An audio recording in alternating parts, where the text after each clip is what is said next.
The Goldwaters is brought to you by Goldwater Dubé, shaping the history of Canadian family law since 1981. The Goldwaters vous est présenté par Goldwater Dubé, modeler l'histoire du droit familial canadien depuis 1981.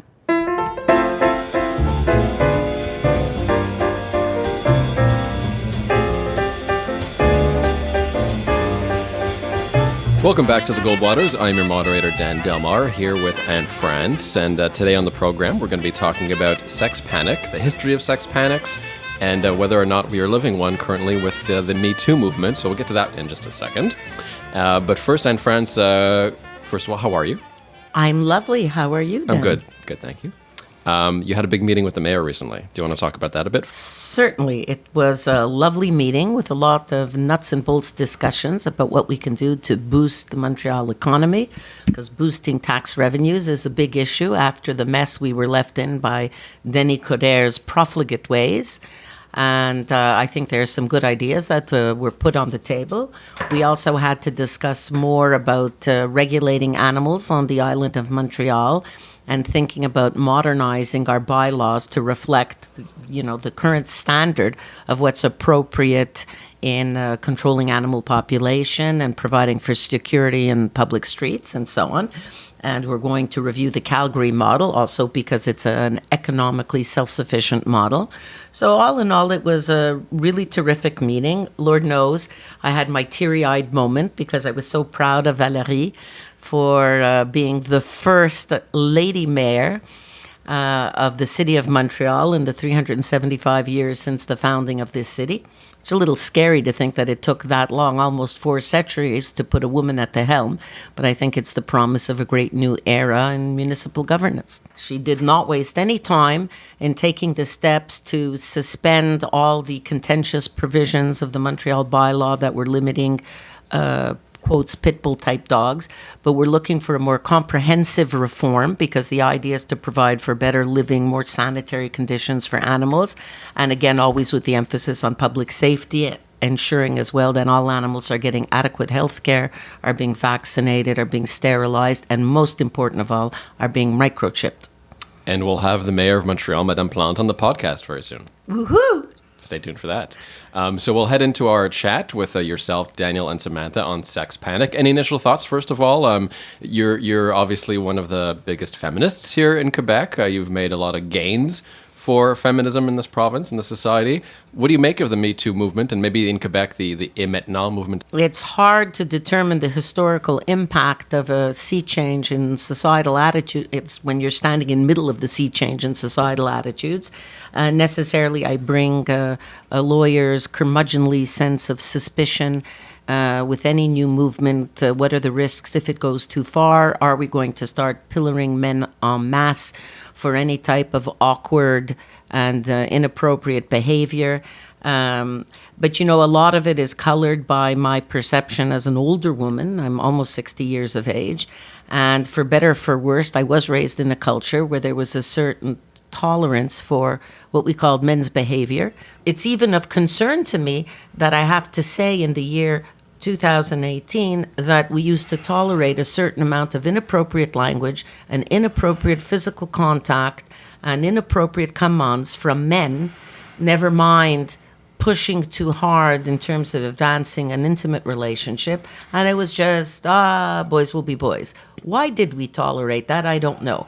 And then I also question, again, from my old lady's perception, would I want to be a young woman in a world where men did not make the commands? What does that mean then? Then do we have to make the commands? And if one day we're the ones expected to do all the sexual advances because men are terrified to say hello to a lady, are then we going to be pilloried anytime we're inappropriate?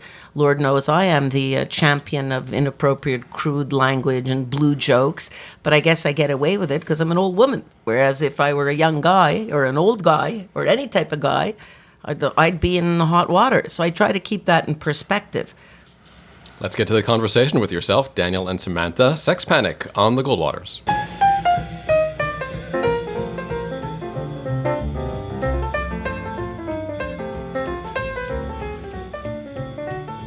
Okay, so with the recent Me Too movement, there's been a lot of discussion being bandied about how this has become a sex panic. And that seems to be just this dirty word. Oh no, Me Too's a sex panic. We have to completely dismiss the movement. We're in danger. We're in dangerous territory.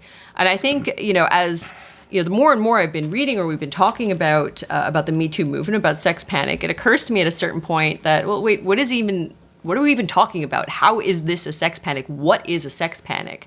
Now, we were talking about this earlier. Daniel, you went and looked it up. And so what did you find when you were looking up sex panic? What I found definition was a social problem, and I mean, if you're going to call it a sex panic, because it's also sometimes just called a moral panic. Obviously, if it's a sexual panic, then it deals with sex. The morality and sex are often intertwined, and it's when there's a social problem that has existed for some time, but it's never really reached an intense level of public discourse until some incident occurs that captures the public imagination, that so exemplifies this problem that has already existed. And so examples of say, a sex panic might be, there was the Monica Lewinsky scandal is one that is seen, because another inherent part of the definition is that it takes on sort of a media circus type of element that becomes so animating in public discourse that it arrests the public imagination and becomes at risk becoming sensationalized from different political perspectives, because it's such a catalytic force in society. Now, let me ask about that, because when I think sex panic, I tend to think very puritanical. I tend to think when sex panic, I think sex panic, I think, okay, it's where society gets to a certain point where sex and promiscuity and any sort of sexuality is seen as bad and ought to be stopped at all costs, and people go a little nuts with this. Mm-hmm. Is that just what it is? Because even when I think of Monica Lewinsky, it wasn't exactly that. It sure was a lot of talk in the news about sex and about cigars, I guess. It was more of a cigar panic. But it necessarily deals with morality. That's why I have to talk about moral panic as to a discussion as to what is right and wrong behavior. Another example, I want to go way back into the 20th century, the Fatty Arbuckle case, which was he was an actor at the time, much loved, in fact, and there was it's kind of scandalous, even for today, that he had sex with a quote-unquote loose woman at the time, and apparently had inserted a bottle inside her, and she died from it. Ugh. And this is in that's a scandal only in that era. Today, that would just be like afternoon news. And of course, this was the tabloids went crazy over this, and it completely destroyed his career. And there's this whole sort of public sort of prosecution of him, beyond the fact that there was also I believe a criminal case against him, which I believe he was found not guilty, but that society had already judged him essentially, and it ruined his life. But that's related to an individual. So what made the Monica Lewinsky, Bill Clinton event a sex panic is because it had an inordinate amount of attention, because the special prosecutor, Ken Starr, was going to impeach Bill Clinton, because not just because he had an affair, because leaders of nations, being men, have had affairs from time immemorial, but because the affair involved oral sex, and whether oral sex was sex. And the United States was just not ready for that conversation. So what created the sense of panic amongst the population at large is that even teenagers and preteens were being exposed to discussions about oral sex in the evening news. And for a puritanical society such as that, it was quite a defining moment, more so even than the so-called sexual liberation of the 60s. So for me, a sex panic is where a prurient issue causes a huge outcry amongst a large swath of the population. It's sex, and there's a panic. It's not any fancier than that. And as far as I'm concerned, there's one far bigger than any of those, whether it's Fatty Arbuckle or Bill Clinton and Monica, because these are just individuals. But it's the whole myth of repressed memories of the 90s, where there was this huge wave of false allegations of sexual abuse amongst family members, because this sort of cult-like dogma took hold amongst many therapists and psychologists, psychiatrists even, who believed in this notion of the repression of traumatic memory. And the person who had planted the seed of that, needless to say, was Freud, because he was the one, in fact, who back in the day, not believing allegations of sexual abuse his patients were conveying to him, started developing a whole philosophy about repression and fantasy that turned out to be a bunch of hogwash. Interestingly enough, as a side note, apparently he did originally believe He did originally believe his patients Just so. that they were being sexually abused by their dads, mostly, or in a family context, and that was the cause of their pathology. And when he presented this at a medical conference, apparently the outcry was so large, and they were saying, no, it couldn't possibly be in our society that fathers and family members are doing this to little girls. It must be their fantasies. They must have made it up. And he bought on we into go. that hook, Yeah. line, and sinker. But be that as it may, there was fertile ground by the 90s to believe that certain people, again, a broad swath of the population, generally women in their 30s and 40s, who had multiple vulnerabilities, other psychological issues, and difficulties functioning, and with a lot of suggestive questioning, could be brought to believe that their current state of dysfunction and misery was because they'd been sexually abused as children. Or specifically because they had forgotten about and they had forgotten. Yeah. And it went so far that so not only did you have a substantial number of prosecutions of older men who were convicted and put in jail for sexual abuse that they never committed, including some who were persuaded to confess to crimes they never committed. But in addition, as the movement spread, there were these allegations made against daycare workers of satanic rituals of sexual abuse. Yeah, I remember that there was a lot of, I was much younger at the time, but I remember the repressed memory stuff, and especially around that time,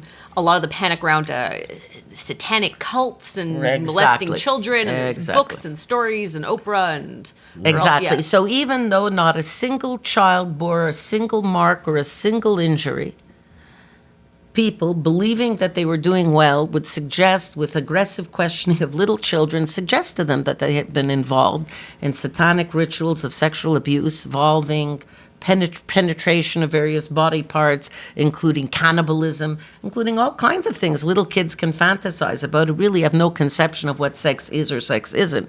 And these were believed, and there was a huge case in Winnipeg, in fact, because Canada was even afflicted, and it took some clear-thinking people like Elizabeth Loftus to blow up this mythology, and the book that she wrote is The Myth of the Repressed Memory. Now, if you want to talk about a sex panic, now that was a sex panic with consequence.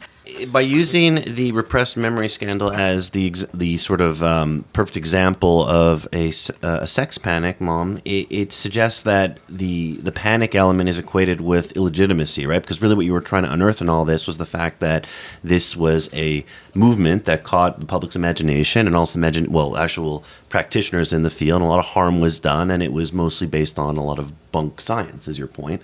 So it suggests that whenever we use that expression, that this is a moral panic, a sex panic, it casts illegitimacy over what the movement is, right? And that's where I'm not exactly sure. Whether it's legitimate, it's not its legitimacy or illegitimacy that's at issue. It's panic. But panic suggests not clear thinking, not being reasonable. The word itself. No, not at all. Not at all. Panic can arise from the reality of discovering the truth. A panic could arise tomorrow if we discovered an asteroid's about to hit the Earth. I think movies have been it's an interesting point you're making, Mom, but on I think when it's being used now, equating the Me Too movement to a sex panic, it is being used in a derogatory sense. It's not like, hooray, we have a sex panic, we did it. Yeah, and to call the Monica Lewinsky scandal also a sex panic, I mean, there are definitely people out there, maybe I'm not part of this group of people, who think that... yes, he committed some wrongdoing and all this, and having a public prosecutor named was appropriate, and that unearthing all these secrets about their sex life was also appropriate, and the right thing was done, and that he was a bad man, and that there's people who don't see it as any sort of panic. They see this as this is an appropriate response It's not that event that was the panic. It's the fact that it put into American living rooms, into the living rooms of the middle class, a discussion about sex that Americans were not able to have because they seem to have a constitutional problem with sex as a general proposition. But hold on, even when you say that, there was no sex panic here. There was a certain amount of titillation among some groups. You know, if you're the president of the United States, of course you should have lovely young interns. Let me finish. You should be able to have lovely young interns servicing you. And another group were upset because it was evidence of adultery. But it certainly didn't cause a moral panic. Yeah, in Quebec, nobody's disturbed by infidelity, not even then. But and certainly not by oral sex, mostly because most Quebecers are too busy having oral sex to be worried about it. Just because you're surveying the reaction in Quebec and Canada doesn't mean mean that those types. I didn't types, talk about Canada. I said Quebec. Wherever, Canada's wherever, probably as wherever, constipated as the U.S. whatever people that you want to analyze in the United States, obviously this division occurred as well. There are plenty of people, Democrats in fact, which is kind of funny given right now that this Me Too movement really is coming from the left. But I think it's fair to say that most Democrats gave him a pass and didn't think this was a big issue at the time. And had similar reactions to you, that they were sexually liberated and they thought it was a consensual affair. And what's the issue? That's not where the division falls. At the time, Kenneth Starr was named to investigate Whitewater and to determine whether Slick Willie and Hillary had engaged in improper, egregious financial conduct. Right. Was there fraud? Was there something improper economically? A totally proper domain for a special prosecutor. The fact that this asexual fellow, who was probably hugely jealous of Bill Clinton's ability to land all these ladies, suddenly became obsessed. Well, it's interesting 'cause when and again, I was I was pretty young when this was during the Clinton-Monica Lewinsky scandal. When the thing that strikes me about it is that so much of the discussion, even when we talk about the Lewinsky scandal, so much of the scandal was about her being promiscuous and people making, as I recall, people making a big deal about some fooling around in the White House and, it's okay, what's the big deal? Essentially, that's how I recall it. But then, in thinking back on the details more, what I find more disturbing about it is she was 22 years old.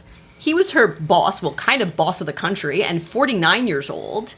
Which is a huge age gap, and it was in a workplace situation. And nobody really pays attention to where this kind of, in between there where it started with Paula Jones, where it was accusations of sexual harassment by her boss, Bill Clinton. And there were allegations against him of rape as well. And then somehow the public imagination got stuck in, he came on her dress, like... Well, it was kind of gross, you have to admit, and very hard for men. But let's stay away from the politics, because all the ladies, such as they were involved, hewed to one political party or another. Nobody was talking about playtime or employment harassment. It was all, are you on the Republican side or the Democratic side? The sex panic element was the element of parents having to explain to their children, what's up with the stain on the dress? What does that mean? That was the sex panic. In today's world, I would concur, and Republicans try to make this point, usually unsuccessfully, maybe to a certain extent unfairly, that in today's world, Bill Clinton should be chased out of office, and why are the Democrats today not repudiating him for the conduct he had then? I shrug my shoulders. Unlike how the Republican Party has repudiated Roy Moore. Roy Moore. But at the end of the day, who should be repudiated, there's one common thread. From Arnold Schwarzenegger to Roy Moore to, what was the guy with the penis name? Wiener, that guy. Anthony Weiner. What a name, Wiener. You send pictures of your wiener on your phone. You change your name already. No, he lived up to his name. Good for him. He lived down to his name. The one common thread with all this, it's a frightening level of misconduct by a horrendous number of men. Indeed, it's true. As a man 49 years of age with a daughter, what is it you're thinking of? A wife who presumably is your partner. Nobody forced the man to marry Hillary. Presumably it was a marriage of love and not convenience or royal obligation. And you're in the most public role in the United States, and you have so little dick control that like a 22-year-old comes out whose only redeeming factor at the time is a very lovely woman, Monica. My heart goes out to her, but whose only redeeming factor is she's still at an age where her breasts are firm and she's looking up at him with stars in her eyes. And that's a reason to pull out your device and... But there is a generational divide, I think, on this issue. I have to say, there really is. When I There really spoke is. with Dad, because I was young at the time when the Lewinsky scandal was going on. It must have been about 10, 11, 12. And my understanding at the time was that, I sort of digested the narrative that he was being treated unfairly, Bill Clinton, and that this was all... That was the narrative I got Yes, as well. and I think Yeah. that dominated maybe sort of liberal... that was the consensus in liberal circles, I would say. And then as I got older, I just thought about it. I'm like, well, if I knew a guy, forget the fact that he's the president, if I just knew a guy who's the boss of a company, who's in his late 40s and is married with a kid and is having an affair with an intern, I would think less of him. I would just on the face of it, I think that guy's kind of kind of a creep. That's kind of shitty behavior. And here we're talking about the president of the United States, whose moral character is supposed to be extremely important, influences a whole generation of people.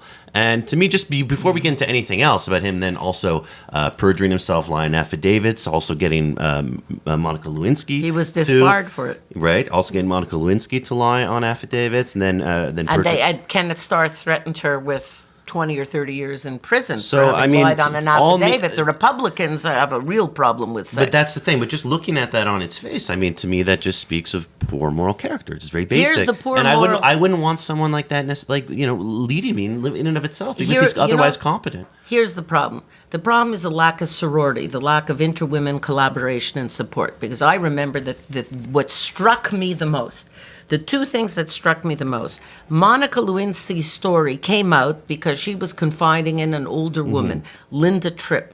Linda Tripp sold her story to the Republicans so they would have something on Bill Clinton. She betrayed the confidence of this younger woman. Egregious crime one could imagine, because she destroyed Monica Lewinsky's life, whose greatest crime was to admire an older Or you figure. could say that Roger Ailes destroyed Monica Lewinsky's life because he built Fox an empire Fox on News her back. Yep.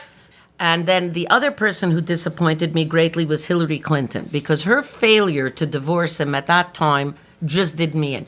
On one level, I absolutely believed that this was entirely the problem of Bill and Hillary, and that the public had no business being involved in this. This is a matter that's between husband and wife, and it's up to her to say whether it's an open marriage or a faithful marriage or whatever.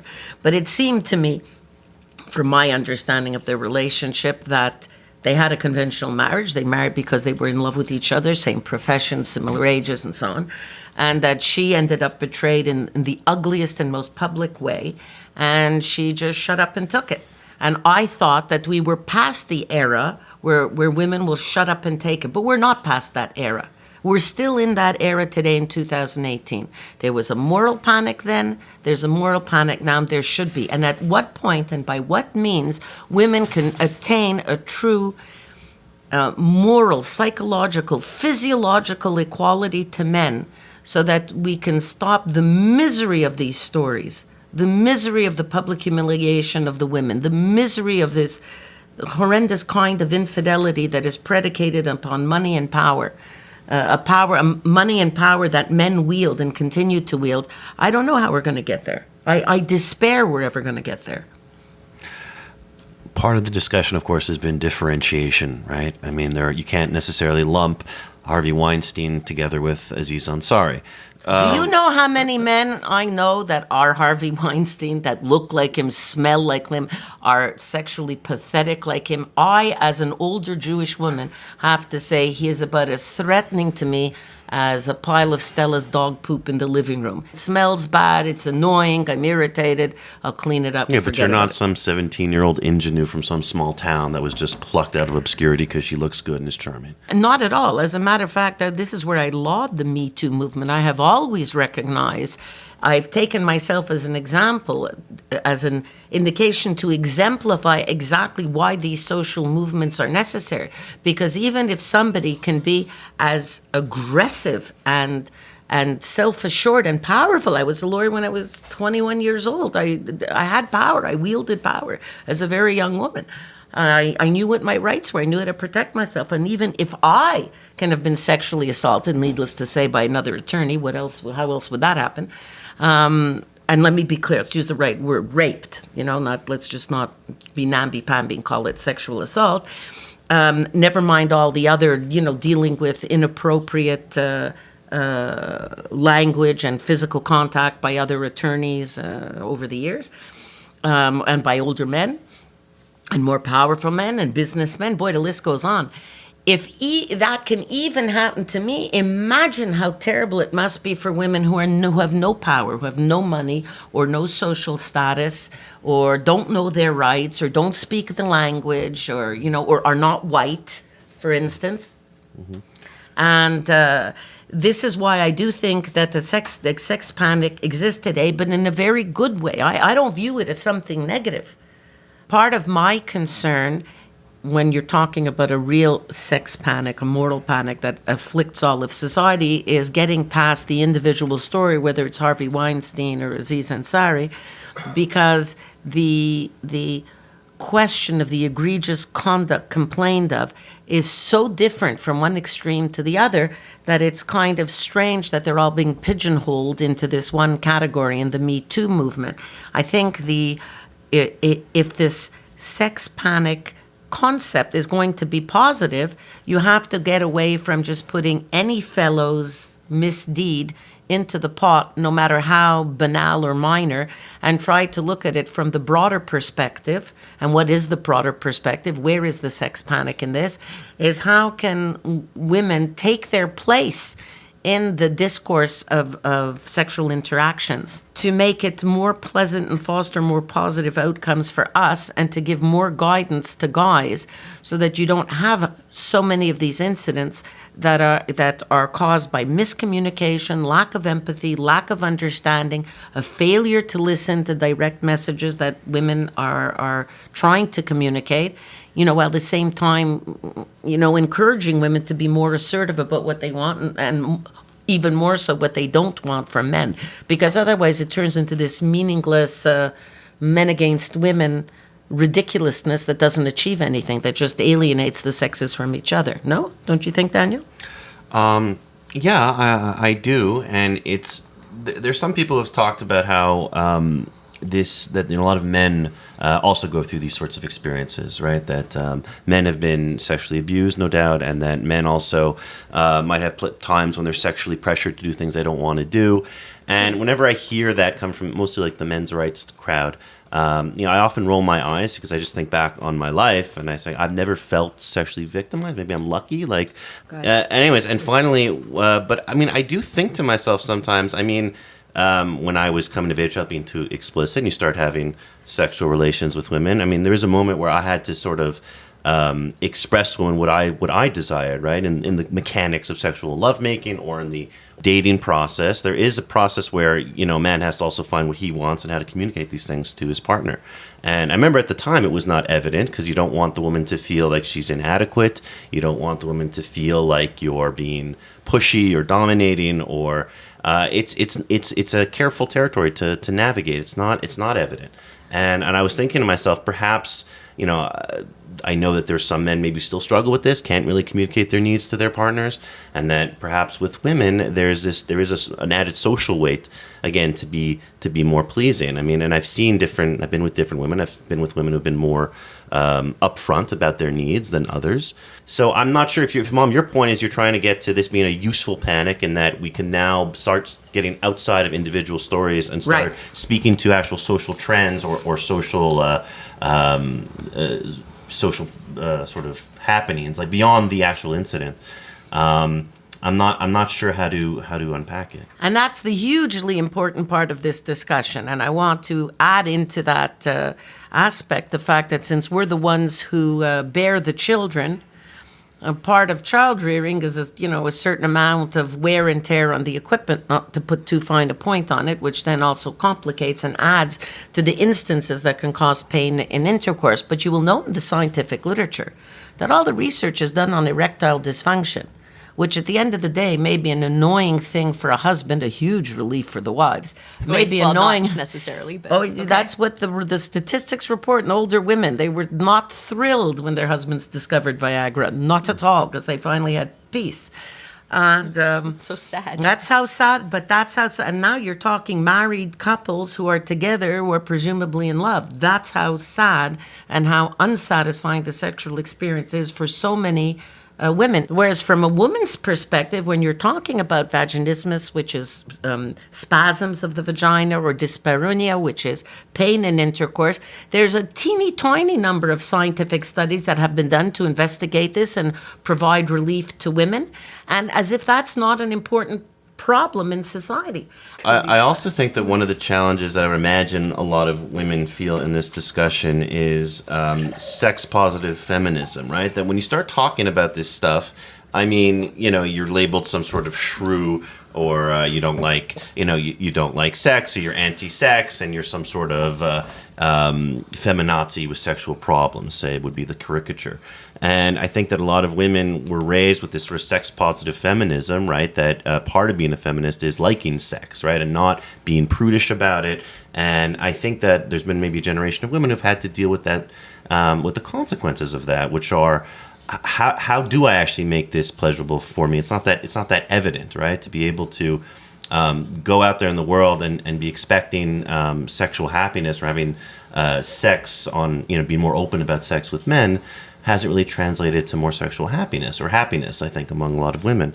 And I think that when you have this discussion, I think it's bringing that out. I mean, that's one thing I think that the right has been sort of making fun of the left about this issue, is that they're always saying that, wow, it's funny that this is coming from the left, this what they're regarding as something that might be sexually conservative, or they might say this is the consequences of people going dating before they get married, and that this is and now they're discovering that, oh right, that there's a reason why that marriage exists, that you can actually not go out there and be victimized and preyed upon by men, and that you should be in a secure union. And well, it's interesting because there is, I find there is a very big, well, at least on the left, to a certain extent, a kind of a virtue in almost being promiscuous. We're kind of, I don't know, the Tinder generation or something, where it's seen as valuable and easy to just, go out and, meet someone and have casual sex. Hookup culture, we'll say, for the young people these days.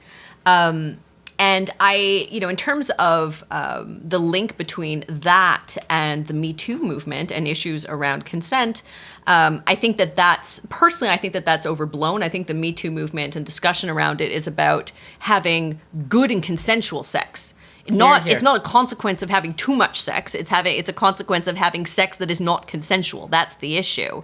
But what I do find, interesting, and if we're going to shift the sex panic discussion a little bit, is when we get to, are there, as we're being more promiscuous, are there issues with promiscuity in general? Like, with something that was a big discussion in the 90s with the in a certain extent the 80s, with the AIDS epidemic. There was a lot of discussion and a real kind of, talk about a real sex panic there in terms, particularly in the homosexual community, where HIV and AIDS was spreading widely, and it was a culture that supported a bit more, bathhouses and more explicit signs of sexuality and group sex and casual sex.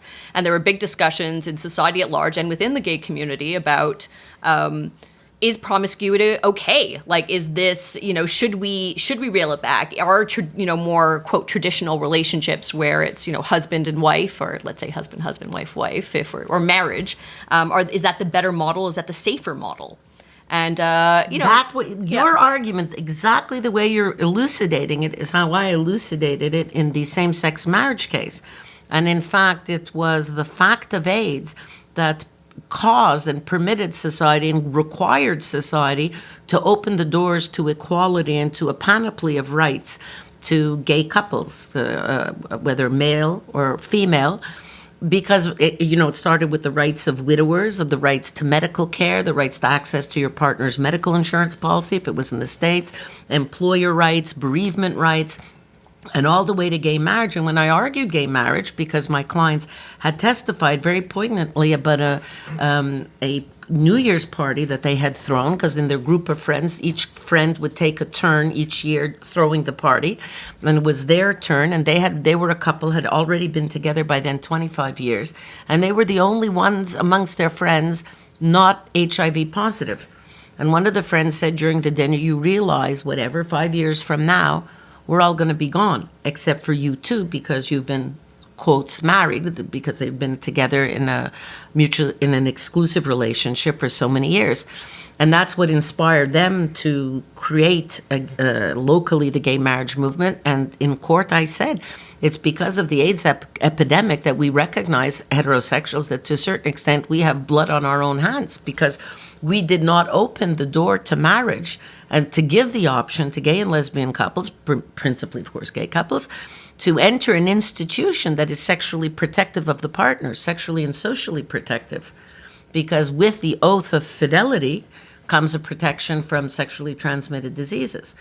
And it was a very, very powerful argument at the time, developed with examples and numbers and statistics from the history of the AIDS epidemic. So there was a terrible sex panic that still has repercussions today, now that AIDS is more a chronic disease than a fatal disease. There's also discussion, discussion that kind of the Victorian let's say prudishness, which wasn't quite as prudish as we like to make it out to be, that a lot of the discouragement of being promiscuous was related to sexually transmitted infections, and particularly leprosy. And that, nothing like having sores on your genitals or having, parts of your junk fall off that will really discourage you from being promiscuous and tie a certain moral element in there. So yeah, I think disease can be a big motivator, eh? Well, motivator, a big break in terms of just uninhibited seeking of pleasure with other people. And I wonder yet again, women get victimized in that equation. Well, let's because I want to tell you, in my 36 years of matrimonial practice, you would be very sad to learn how many times entirely faithful wives have discovered their husband's infidelity when they contract a serious sexually transmitted disease. And these things have shocked me repeatedly over my practice. And yet again, the nature of the difference of the biology between men and women creates a situation in which women are more likely to be physically victimized by their husbands. Well, hold on. I just want to respond to that biological point, because I think this is part of the discussion that's been flowing out of this. I know Andrew Sullivan, the blogger and gay journalist that writes for the Atlantic often and other magazines, had released an article about the essential differences between the sexes going into testosterone and estrogen, and it was much critiqued, this article, as seen very sort of basic and unscientific, and he was talking about that we have to sort of reconcile ourselves to the different natures of the sexes. And I think that's also, maybe one of the pillars of this whole moment is to what extent this can be written off as sort of, like you had said before, back in the day, boys will be boys, and women, maybe a cliche would be that, yes, women will often leave encounters with men unsatisfied, and because women have their own expectations out of how sex should play out. But the question that their pleasure should be considered. Yeah, expectations, like a natural... An expectation that their pleasure should be considered. I know. I can't believe women would believe you that. mean like we have libidos and we would also like to have an orgasm? No, but all I'm trying to say is that some of these stories have a certain timeless quality to it. Woman goes on date and finds out that men can be cads and is shocked at it and walks home crying. Right? This is a trope in our society. The question really is, to what extent can we change this through social programming and social messaging and awareness? This is what I think would be the fruit born of this movement, would be that, right? That there'd be a greater awareness on men's parts, say, of women's needs and expectations and how to communicate them and how to detect them, and on women's part, a way to express their needs in a clearer, more effective manner. Well, I think that between the three of us, it's pretty clear that the TLDR version of the podcast is okay. Consent good, lack of consent bad. Women's and men's bodies are different, and STIs bad, and need to consider that in terms of sex. But I wonder, in terms of some of the more controversial arguments, where it gets to sort of this. Again, more in terms of Tinder culture, this idea and hookup culture, that promiscuity and first date sex, that these things are okay and without consequence, and that there's no real issue with it. And I wonder what you guys think about that, because I think that my visceral reaction is, what's the big deal? And promiscuity's fine. And again, the real issue is consent and being mindful of STIs and transmission and be nice to each other. But I wonder if this kind of sort of philosophy that sex is without consequence, easy sex is without consequence and could be fine, is missing part of the point, and maybe encouraging us to men and women to objectify each other and to see each other as just agents of sexual gratification, rather than, or like a fleshlight or glory hole or dildo, rather than actually seeing each other as people. And I wonder if part of the discussion is, well, okay, if everyone was on the same page, it was consensual, would that make this all okay and everyone's having a good time? Or if it's just having too much sex with too many people is something that's going to inherently lead us to objectify each other, not take each other's needs into consideration. Or if we just need to shift to, I just wonder where. I want to hear. I want to hear it to the. It's very sweet that you make this kind of gender neutral in your piece. Well, in right fairness, there. I've met, because I've obviously I've female friends, a lot of female friends, and I have some male friends as well, and male friends who have been, quote, studs, or let's say have been very promiscuous and slept with a lot of women or more women than they can count. And a lot of the guys I've met several of the guys I've met who have been in that position feel destroyed by it and feel really kind of annihilated and just lacking in human connection and feeling like everybody's using each other and that they're not just that they were seen as objects or treated as objects and without due consideration, even if they were the ones who were, let's say, initiating or asking out on the date. So it's not that there was a consent issue in it. It's just that it left them feeling kind of empty, with all this social connection, left them feeling more lonely than ever. You could find those examples, and no doubt, but let's just be very clear here. If you're going to compare male experience to female experience, right, and you're going to talk about who has felt more sexually abused, and You realize there's a lot of really lousy sex out there. You realize there's a lot for a lot of people. It's a physical reflex with no greater importance attached to it or talent than defecation, and then you just you recognize that finding the real les vraies étoiles, the real stars, the ones who have a genuine passion, and want to spend time and devote time to practice and perfect that passion are few and far between. Then you know where to choose. Let me just do something just because I'm interested between the three perspectives here. Quick survey. Lunchtime survey. Lots of casual sex, good or bad for the individual? I think that sex at its best is an expression of intimacy, and it's hard to feel intimate with someone when it's on a casual basis. I mean, by definition, right? You want to have something stronger in a relationship before sex is expressed. You. No, you Me. next. I guess all things in moderation. I think that I don't believe that. maybe opinion. that's I have the more You're traditional. lying. Actually, maybe I have the more traditional Victorian attitude or Victorian medical attitude that all things in moderation. That I think that I don't think there's believe your necessarily. sister? No, but let's also be clear too, because also this falls upon differently. The consequences are different for Yes. between the sexes, right? I mean, first of all, beyond the fact that women can contract STIs much more easily than men. They could, of course, be left impregnated, and again, there's or sterile as a result of the STIs. right, and there's the risk, like we've mentioned before, of violence, right, of being a victim of violence. So already, when you ask that question, Samantha, men have far less to lose in casual sex than women do. Let's be clear. Yes. Well, let's assume consensual sex. Let's just assume lots of consensual sex, casual sex, good or bad. Because obviously, if it's non-consensual, that's lots. How of many partners are we talking about, by the way? Because I might have. It occurs to me my definition would appear to be a little different from yours. I guess it depends. I don't have a fixed number. Like if I think what do I think? I think that if you're too much sex or having a lot of anonymous sex or casual sex. So how many I think could be partners a year? problematic. More or year? fewer than 10? Doesn't matter. More? I don't- The number, Mom. Come on, don't be. I don't know. Let me check my belt notches. Yeah. See, I don't know. I have to count. Okay, I am the older person, so I'm going to pull rank on you, and I'm going to tell you what the correct answer is.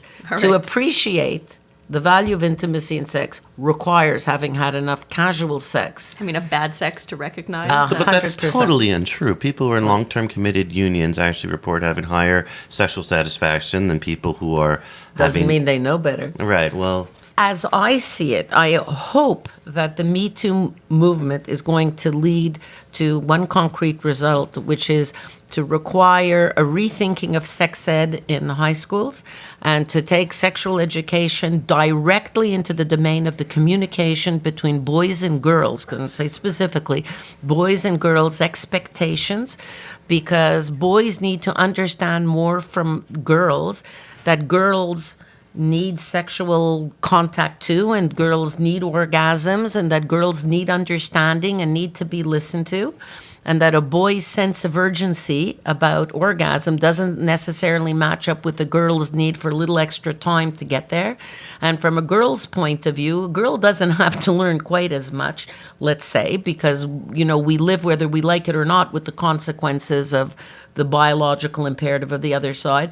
But it would be nice to understand more, and to understand more how to address things to a guy, so that guys don't feel hurt in the sexual encounter where he's fumbling and he doesn't know how to advance in the right way, and how you can say, in a way that doesn't destroy his self-esteem too, never mind your own, I need you to slow down, I need you to stop.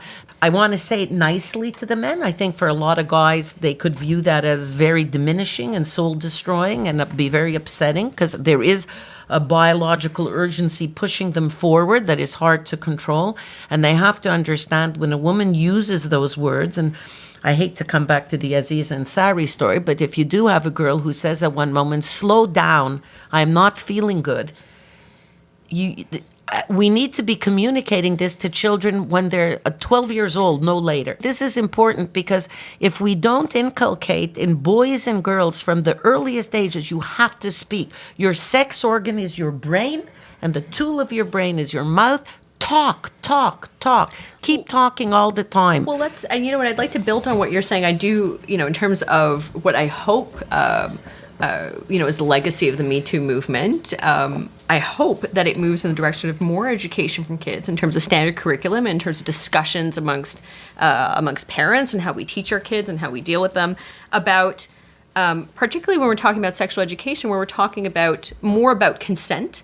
I think consent in all things. There's been some nice discussions and some great parenting articles talking about, consent even on the playground. Obviously not sexual consent, but obviously, in terms of, if you want another kid to play, to play ball with you, or if you want to give another kid a hug, or if, Great Aunt Gladys wants to give you a kiss, what's reasonable and not. So I think more discussions about consent, I think, are really important. I do like the increasing move over time to talking about affirmative consent. There's been a lot of discussion about how this is like somehow a libido killer. I don't see how that's the case, and who cares? Because, if people have difficulty reading nonverbal cues, then as I think many do. I work with a lot of people who have difficulty reading nonverbal cues, and assuming they're just going to get a jest or a slight hesitation isn't necessarily fair either. So I think affirmative consent, not just waiting for the no, but looking for an explicit yes, like an enthusiastic yes, let's say, I think is important. And I think, it would be great to be able to give kids and teens and people just general, even social situations, have them practice saying no, have them practice asking I agree. yes. You're looking at it from a big pedagogical perspective. And one thing just to add as well, more emphasis in sex education about female sexual pleasure. In terms of sex ed now, when it's offered, which it rarely is, it talks about, for the male curriculum, it's masturbation and STIs. For women, it's menstruation and STIs. So it's just about essentially discomfort, vaginal discomfort and disease. That's what women get as the message about sex. And what do men get? Isn't that what sex is all about? And what do men get little boys get as the message? Well, it's about boner times and pleasure, and you got to watch out for those pesky, illnesses. And I think it's important for little girls to know and for boys to know that part of the function of sex, one of the functions, not the only one, is pleasure. And that women can experience pleasure as well, and both partners' pleasure is important. It makes me think probably the best sex advice I ever got was when I was a teenager and I started having sex, and I spoke with Dad about it. I knew it Dad would gets be some from great advice. Yeah. Dad is good for that. And I had two problems. One was like, Dad, I'm not sure if she enjoys it. I'm not sure if what I'm doing is the right thing. And also sometimes she does things that I don't exactly enjoy, and it's hard for me. I don't know how to say it, and how do I know if she likes it? And he says, well, why don't you ask her? Why don't you ask her what feels good? Does this feel good? Why don't you just ask her? And then after that, just encourage that type of discussion, like going forward. He's good, eh, Dad? And it changed my life. I have to tell you, it changed my life. Yes. So thank you, Daddy. Yeah, thank you, thanks. Daddy. Affirmative consent before it was cool. Really? Yeah. And I'm like, Dad, that's going to be a mood killer. I'm going to have a talk about it. He's like, no, try it out. See what happens. I tried it out. Like, does this feel good? She's like, no, it's that. Yes. Oh, good. Thank you, Chaim. Thank you, Daddy.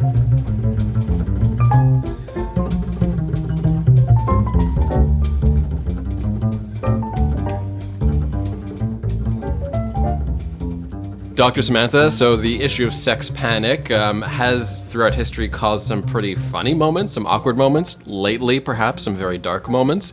For those that are listening and who are sort of feeling a lot of things throughout the Me Too movement and may have been victimized themselves, what advice would you give to young women or men who really don't know if they are a victim?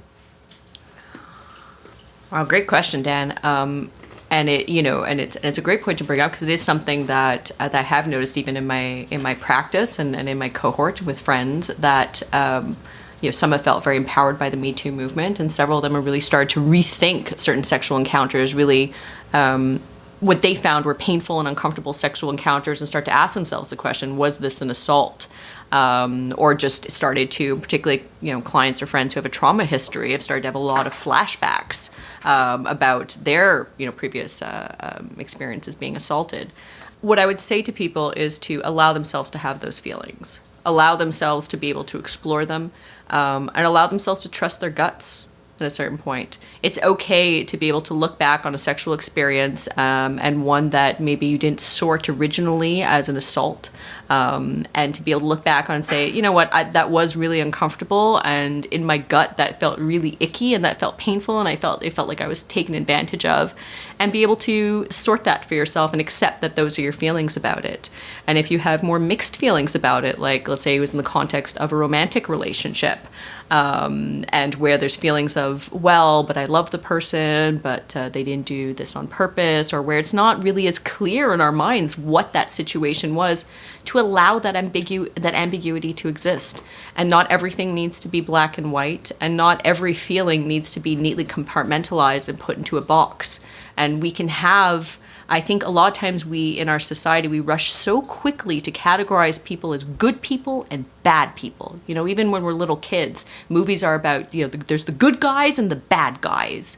Even, I was joking about this with some friends, even with Santa Claus, when we're talking to preschoolers about Santa Claus, we say, there's, even Santa Claus is categorizing kids as good and bad.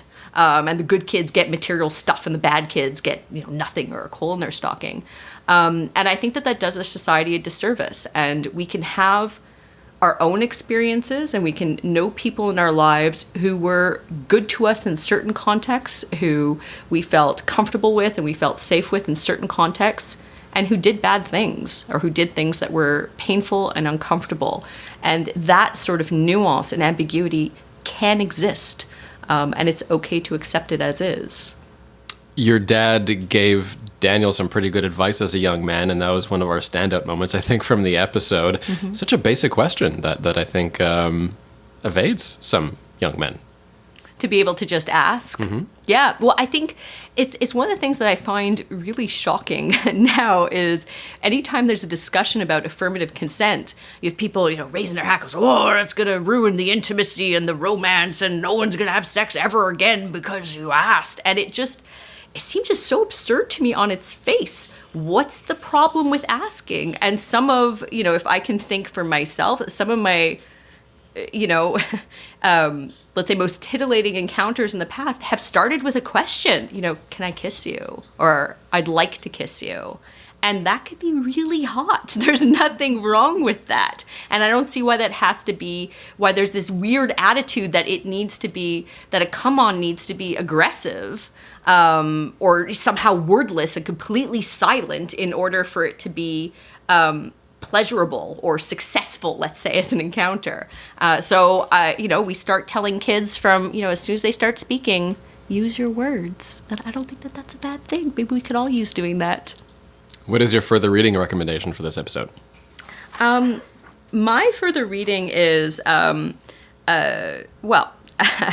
think this is something that, it was a fantastic article that I think my mom recommended as well, was James Hamlin's article, This Is Not a Sex Panic, from The Atlantic. I think it gives a really nice kind of discussion about it, and kind of breaking down that this is not a movement to stop sex and to stop men from being able to come on to women and flirt and everything. That stuff is all fine. Nobody wants to get rid of that.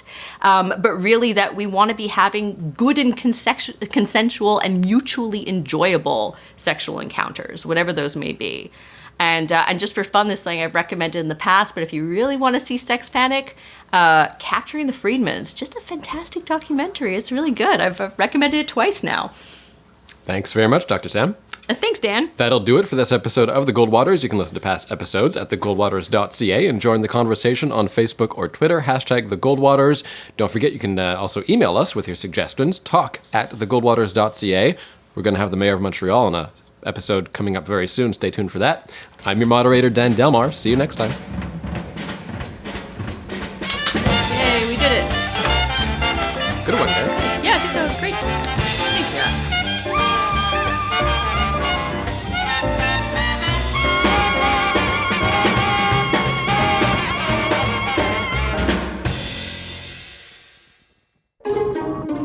This has been a production of TNKI Media.